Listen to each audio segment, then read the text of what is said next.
मैं सनी पार्चा पेश हूँ आप लोगों के सामने अपनी एक और कविता लेकर, जिसका शीर्षक है हमारे दौर का टीवी। 90s की जनरेशन इससे ज़्यादा अच्छी तरह रिलेट कर पाएगी, तो आशा करता हूँ आपको अच्छी लगेगी ये कविता। तो पेश करता हूँ। आज जैसे तुम्हें पहले फ़ोन की होती है, ऐसी ही खुशी घर में नया टीवी आने की हुआ करती थी। आज घर में कक्षा में लगे बड़े बड़े ब्लैक बोर्ड जैसे स्मार्ट टीवी लगे हैं, पर जो खुशी घर में नया बीपीएल का 14 इंची टीवी आने की हुई थी, वैसी खुशी दोबारा फिर कभी नहीं हुई। क्योंकि आज शायद टीवी तो है, पर उसे देने के लिए समय नहीं है हमारे पास। पूरी ज़िंदगी बन गई है एक धारावाहिक, जिसकी ज़्यादातर कड़ियाँ हैं थका देने वाली। वही रोज़ की पानीपत की लड़ाई, महाभारत का युद्ध। गुड्डी, पिंकी, बबलू करते थे कल्पना इतने छोटे टीवी की, जिसे रज़ाई में घुसकर देखा जा सके। कितना रोमांचित होते थे इन भोली सी कल्पनाओं से हम।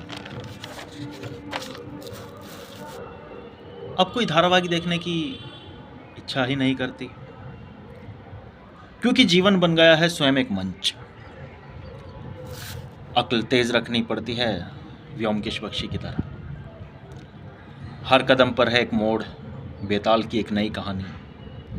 उलझा रहता है जिसमें विक्रम सा मन। साजिशें तोड़ने में लगी रहती है बुद्धि, चाणक्य की तरह। कभी स्वयं रचने लगते हैं षड्यंत्र, शकुनी के लाक्षागृह की तरह। पहले से तय होती थी दिनचर्या, साप्ताहिकी की तरह। घर में बनता था कुछ खास तो सोचते थे कि फ्लॉप शो धारावाहिक देखते हुए खाएंगे। अपने विद्यालय को समझते थे नींव धारावाहिक का हॉस्टल। कॉलेज को समझते थे तेजाब फिल्म का कैंपस। चित्रहार सी जिंदगी कब चंद्रकांता का तिलिस्म बन गई, अलादीन को पता ही नहीं चला। गुजर गए जिंदगी के पहले प्यार वाले मालगुडी डेज। अलिफ लैला की तरह सुनाती गई जिंदगी एक के अंदर एक कहानी, और हम भूल गए अपनी ही मूल कथा।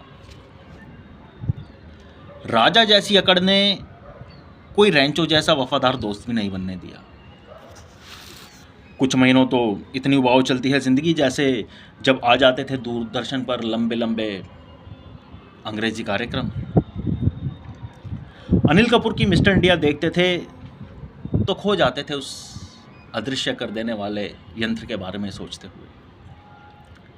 ये फिल्म हमारे लिए आज के हैरी पॉटर से ज़रा भी कम नहीं थी। पर आज हम सच में अदृश्य ही तो हो गए हैं। मुट्ठी भर लोगों के अलावा किसे फ़र्क पड़ता है आपके दिखने न दिखने का।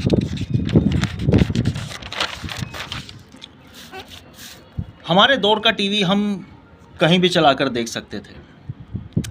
तुम्हारे दौर का टीवी देखने के लिए तुम्हें खोजना पड़ता है एकांत। हम जिसे डंके की चोट पर कर सकते थे, उसे तुम कर रहे हो छिपकर। हमारे दौर का टीवी दिखने में भोंडा हो सकता है, पर चरित्रवान था। तुम्हारे दौर का टीवी वो खूबसूरत नौजवान है जिसकी आत्मा मर चुकी है, चरित्र सड़ रहा है।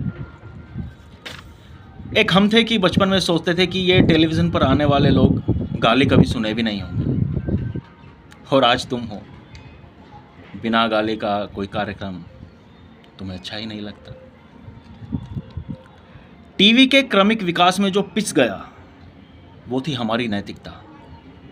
टीवी जैसे जैसे महंगा होता गया, वैसे वैसे गिरता गया हमारी नैतिकता और मर्यादाओं का मूल्य।